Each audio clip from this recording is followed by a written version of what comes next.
আজ ১৬ই ডিসেম্বর, মহান বিজয় দিবস। ১৯৭১ সালের আজকের এই দিনে টানা ৯ মাস রক্তক্ষয়ী মুক্তিযুদ্ধের পর বাঙালিরা চূড়ান্ত বিজয় ছিনিয়ে আনে। ৩০ লাখ শহীদের আত্মত্যাগ আর মা বোনদের সাহসিকতাই বাংলাদেশ স্বাধীনতা লাভ করে।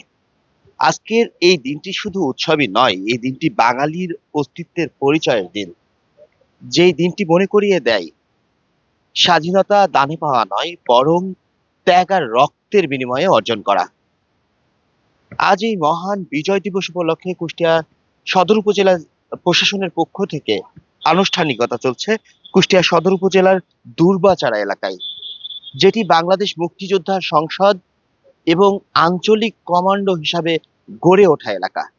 ঠিক এখানেই উপজেলা প্রশাসন আজকে আনুষ্ঠানিকতার আয়োজন রেখেছেন এবং এখানেই যারা লাল সবুজের পতাকা ছিনিয়ে আনতে, অর্থাৎ জাতির যারা সূর্য সেনা, যারা এই জাতির এই অর্জনের জন্য যারা জীবন ত্যাগ করেছেন, আসলে তাদের প্রতি গভীর শ্রদ্ধা জানাতে এই এমন আনুষ্ঠানিকতার আয়োজন করেছে।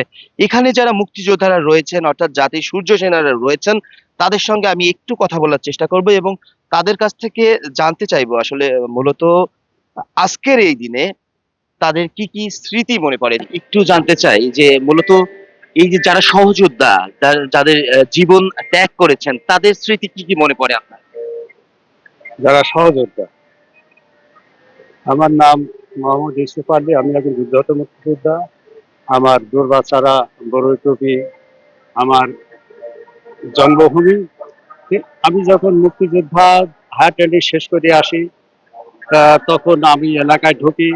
আমি বংশীতলা ৫ই সেপ্টেম্বর যুদ্ধ হয় এবং ১৯৭১ সালে ৬ই ডিসেম্বর করিমের যুদ্ধে আমার সহযোদ্ধা শহীদ মারা যায় এবং অনেকেই আহত হয়।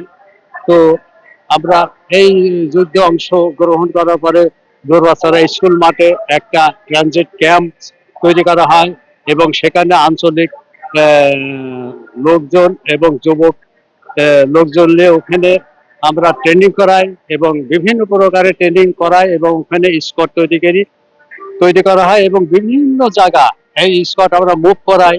যেমন বালিপাড়া ব্রিজ, ওখান থেকে আমরা ৮-১০টা রাজাকার ধরিয়ে আনি। এর সময় এখানে আমি দেখেছি পাশে স্কুলে ক্যাম্প ছিল।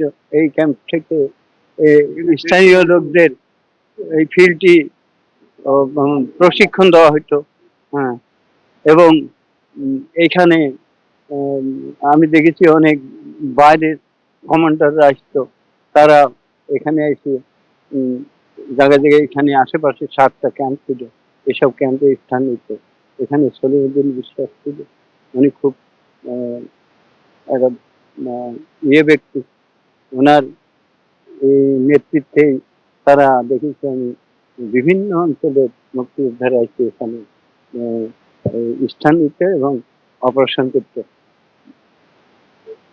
কোন কি করতে হবে সম্পূর্ণ নির্দেশ উনি দিত এবং মুক্তিযোদ্ধা কমান্ডার এইগুলো কোন জায়গা অপারেশন করতে হবে সেই এবং ১৯৭১ সালে ৫ই সেপ্টেম্বর বংশীতলা যুদ্ধে হয়। এখানে পাক হানাদার বাহিনী ৫৩ জন মারা যায় এবং মুক্তিযোদ্ধার ১১ জন মারা যায়।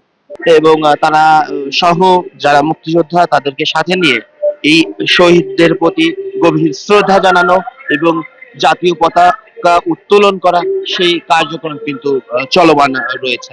যারা জাতির সূর্য সেনা, তাদের জন্য আনুষ্ঠানিকভাবে কি কি আনুষ্ঠানিকতা রেখেছেন? আপনারা জানেন যে আমরা রাষ্ট্রীয়ভাবে যে প্রোগ্রামগুলো আছে তারই প্রেক্ষিতে সকালে সূর্যোদয়ের সাথে সাথে দিন শুরু হয়েছে। একই সাথে শহীদদের স্মৃতিস্তম্ভে আমরা মাধ্যমে আমাদের আজকের প্রোগ্রাম শুরু হয়েছে। তারই অংশ হিসেবে আপনারা জানেন যে দুর্গাচড়ায় মহান মুক্তিযুদ্ধে যুদ্ধ হয়েছিলেন, সেখানে শহীদদের এখানে শায়িত আছেন। তাদের স্মৃতির উদ্দেশ্যে আমরা সম্মান জানাতে এখানে পুষ্প অর্পণ করবো এবং পরবর্তী অনুষ্ঠানগুলো করবো। এবং এই জায়গাটি, অর্থাৎ দুর্গাচড়া বহুমুখী মাধ্যমিক বিদ্যালয়ের যে মাঠটি রয়েছে, এখানে কিন্তু প্রশিক্ষণ দেওয়া হতো। এখানে মূলত একটি কমান্ডো গড়ে ওঠে এবং এখানে যারা মুক্তিযুদ্ধ ছিল তাদেরকে বিভিন্ন ধরনের ট্রেনিং দেওয়া হতো এবং এখান থেকেই কিন্তু তারা একটি প্রতিরোধ গড়ে তোলেন এবং এই বিজয় ছিনিয়ে আনার জন্য ব্যাপক ভূমিকা রাখেন এই অঞ্চলের মুক্তিযোদ্ধারা।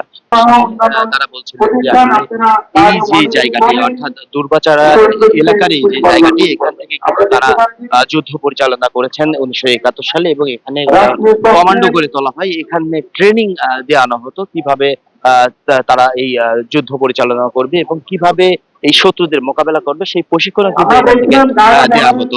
যাদের আত্মত্যাগে লাল সবুজের পতাকা এই বাংলাদেশের মানুষ ছিনিয়ে এনেছেন তাদের মধ্য থেকে 7 জন বীর কিন্তু এখানে রয়েছেন, তাদের এখানে শায়িত করা রয়েছেন, তাদের প্রতি খুবই শ্রদ্ধা জানানো হচ্ছে এবং জানানোর মধ্য দিয়ে এখানে কিন্তু যে আনুষ্ঠানিকতা আজকে সকাল থেকে সেই আনুষ্ঠানিকতা এখানে চলমান রয়েছে। এই ছিল কুষ্টিয়ার দুর্বাচারা এলাকা থেকে সর্বশেষ খবর। বিদ্যুৎ খন্দকার, এনটিভি অনলাইন, কুষ্টিয়া।